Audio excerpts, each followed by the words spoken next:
নমস্কার বন্ধুগণ, অনেকদিন পর রাধে রাধে। পরিচয়টা করে নিই, আমি ডক্টর সেন বলছি। আজকে খুব ইম্পর্টেন্ট একটা গুরুত্বপূর্ণ বিষয় নিয়ে আজকে আসা আপনাদের কাছে। আপনারা দেখবেন বহুমূত্র বলে একটি রোগ আছে যাকে মধুমেহ বলা হয়, এবং এই ধরনের প্রবলেম যাদের প্রোস্টেট প্রবলেম আছে তাদেরও হয়। বারবার ইউরিন যাওয়া আর ইউরিন ধরে রাখতে না পারা। আর মহিলাদের কি? মহিলাদের তো প্রোস্টেট নেই, তাহলে ওনাদের হয় কেন? সেই মহিলাদেরই হয় যাদের নার্ভ খুব উইক, এবং দ্বিতীয় হচ্ছে যাদের বাচ্চা ডেলিভারি নর্মাল হয়েছিল, সিজারিয়ান না। এই ধরনের মানুষগুলির এই ইউরিনকে কন্ট্রোল করতে না পারার একটা টেন্ডেন্সি রয়ে গেছে, এবং রাতের বেলা বারবার ইউরিন যাওয়া, যেটা প্রোস্টেট পুরুষ মানুষদের হয়, প্রোস্টেট এনলার্জ, প্রোস্টেটোমেগালি, প্রোস্টিক প্রবলেম যাদের আছে। কিন্তু এই ব্যাপারটা কমন হয়ে দাঁড়িয়েছে কেন? প্রায় অন্তত 90% পুরুষ মানুষদের 40 বছরের পর থেকেই এই সমস্যাটা আসতে শুরু করে, যে ইউরিন করে আসার পর আবার তার বারবার মনে হয় না আরেকবার ইউরিনটা করে আসি, পুরোটা ক্লিয়ার হয়নি। বিশেষ করে এটা মাঝরাতে দুপুর 12টার পরে, এই শীতকালে আপনি ইউরিন গেলেন, ইউরিন করে আসার পর বিছানায় আবার লেপ কম্বল তো চাপা দিয়ে শোবার পর আবার মনে হলো না আমার ইউরিনটা হয়নি, আপনার কিন্তু ঘুম আসবে না, আপনাকে আবার সেই বাথরুম অবধি দৌড়াতে হবে। তাহলে বুঝুন এই কনকনে ঠান্ডায় লেপের ভেতর থেকে কে বেরোতে চায়, কিন্তু এই পেশেন্টদের বেরোতে হয়। খুব জ্বালাতনের ব্যাপার। কিন্তু মিলছে আপনার সাথে যে ইউরিনটা করে এলেন, বিছানায় এসে শুয়েছেন রাতে, আবার মনে হলো না ইউরিন গেলাম আবার একবার করতে হবে, সবটা হয়নি। এইটা হচ্ছে প্রোস্টেট প্রবলেম পুরুষ মানুষদের জন্য। আর এই বারবার ইউরিনে যাওয়াটা রাতের বেলায়, এর একটা মেডিকেল নাম আছে, ফ্রিকোয়েন্ট ইউরিনেশন।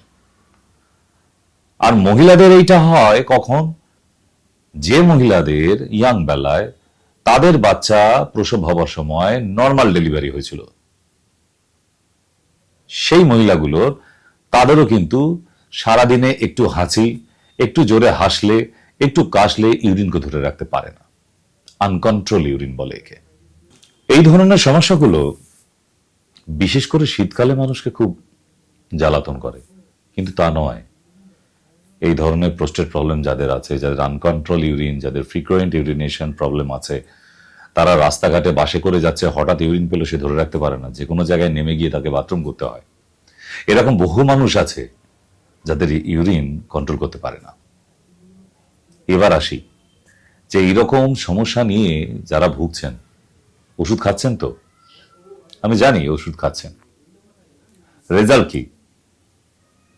রেজাল্ট আর কি আছে, যা চাইলো তেমনই আছে। কেন? সেই রকমই কেন আছে? সেই জন্যই আমি ছোট্ট কয়েকটা হোম রেমেডিস বলে যাই। কারণ এই হেলথ ডায়েরি আর হেলথ ম্যাগাজিনে আমি যখনই আসি, এরকম কঠিন কঠিন সমস্যাগুলোর একটা করে হোম রেমেডিস বলে দিই। আর এই ধরনের মানুষগুলোর ইউরিনে ফেনা হবে খুব, এটা একটা সিমটম, ফোমিং ইউরিন। ঠিক? তাহলে এতে আপনি কি ধরনের হোম রেমেডি ইউজ করবেন? নাম্বার 1, পুরুষ মানুষদের জন্য কুমড়োর বীজ 10টা 1 কাপ জলে ভিজিয়ে রাখুন রাতে। সকালবেলা উঠে বাদাম ছাড়াবার মতো তাকে ছাড়িয়ে ফেলুন, ভেতরে দেখবেন একটা সুন্দর গ্লজি একটা সিডস আছে, বাদামের মতোই।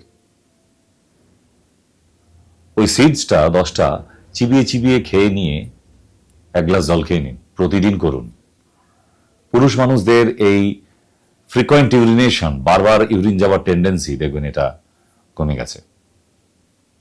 আরো আছে, সাদা বেগুনের তরকারি খেলে আপনার এই ফ্রিকোয়েন্ট ইউরিনেশন এবং প্রোস্টেট প্রবলেম অনেক সেরে যাবে। এবার ওভারঅল বলি পুরুষ এবং মহিলাদের নিয়ে।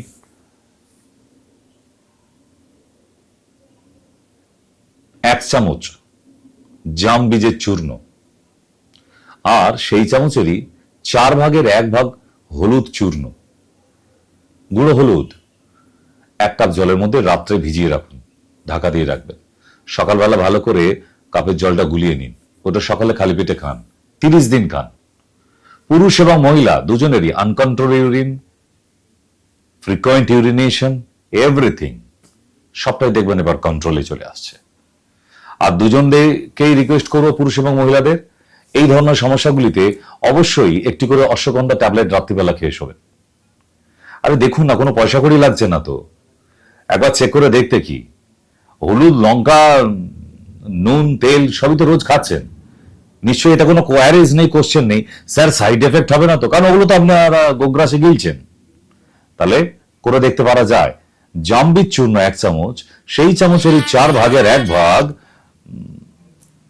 গুঁড়ো হলুদ ভিজিয়ে রাখুন, অনেক বড় সমস্যা থেকে মুক্তি পেয়ে যাবেন। এটা কোনো ওষুধে সারাতে পারে না। আবার আসবো নতুন সমস্যার সমাধান নিয়ে। আজকের জন্য রাধে রাধে।